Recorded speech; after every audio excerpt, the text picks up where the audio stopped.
મિત્રો હળવદના અભયારણ્ય વિસ્તારમાં ચાલતા રેતી ખનન ઉપર હળવદ વન વિભાગની ટીમ દ્વારા આકરી કાર્યવાહી કરવામાં આવી છે અને હળવદ તાલુકાના અજીતગઢ નજીકથી રાત્રિના સમયે 2 ડમ્પરો પણ ઝડપી લેવામાં આવ્યા છે। તેની સાથે વન વિભાગની ટીમ દ્વારા છેલ્લા 2 મહિનામાં જુદા જુદા ઘુડખર અભયારણ્ય વિસ્તારમાં ચાલતા રેતી ખનન ઉપર કાર્યવાહી કરીને જુદા જુદા 16 વાહનો છે એ કબજે કરવામાં આવ્યા હતા। તેની સાથે ઘુડખર અભયારણ્ય વિસ્તાર છે કે જ્યાં પ્રતિબંધિત વિસ્તાર છે ત્યાં આગળ વાહનો લઈ જવા ઉપર પણ પ્રતિબંધ છે, મતલબ કે જવું હોય તો પણ મંજૂરી લેવી પડે। તેમ છતાં પણ ત્યાં આગળ રેત માફિયાઓ ગેરકાયદેસર રીતે રેતીનું ખનન કરતા હોવાની બાતમીના આધારે વન વિભાગની ટીમ દ્વારા કાર્યવાહી કરવામાં આવી છે અને ગઈ રાત્રિના અજીતગઢ નજીક જે ઘુડખર અભયારણ્ય જે વિસ્તાર છે ત્યાંથી 2 ડમ્પરો પણ કબજે કરવામાં આવ્યા છે અને તેની સાથે એના થોડા દિવસ પહેલાં પણ જે છે એ માલણીયાદ હોય, એંજાર હોય સહિતના જે કંઈ વિસ્તારો છે ત્યાંથી પણ વાહનો છે એ કબજે કરવામાં આવ્યા હતા। ખાસ મિત્રો વન વિભાગની ટીમ દ્વારા જે પ્રેસ નોટ આવી છે એની તમને મિત્રો માહિતી આપું તો રણ વિસ્તારમાં ચાલતા ગેરકાયદેસર રેતી ચોરીના કારોબાર પર વન વિભાગ દ્વારા લાલા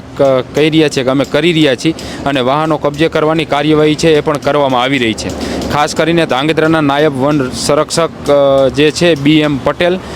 ના માર્ગદર્શન હેઠળ તથા RFO BM ડાભીની આગેવાનીમાં છેલ્લા 2 મહિનામાં 9 tractor, 3 dumper, 1 Hitachi machine, 1 JCB machine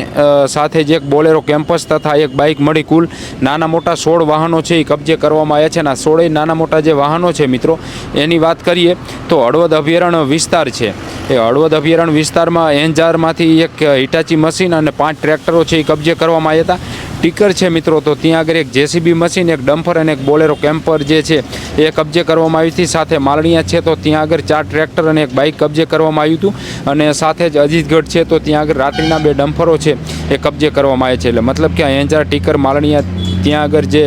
ઘુડખર અભયારણ્ય વિસ્તાર છે ત્યાં પ્રતિબંધિત વિસ્તાર છે તેમ છતાં પણ રેત માફિયાઓ ત્યાં આગળ રેતીનું ખનન કરી રહ્યા છે અને વન વિભાગની ટીમ તેઓ ઉપર કાર્યવાહી કરી રહી છે। જ અધિકારીઓ એ પણ કહી રહ્યા છે કે આવતા દિવસોમાં પણ ઘુડખર અભયારણ્ય વિસ્તારમાં જે પ્રતિબંધિત છે ત્યાં આગળ ખનન કરવા ઉપર તેમ છતાં પણ જે રેત માફિયાઓ ખનન કરે છે તો તેના ઉપર આવતા દિવસોમાં પણ કાર્યવાહી છે એ કરવામાં આવશે। આભાર મિત્રો।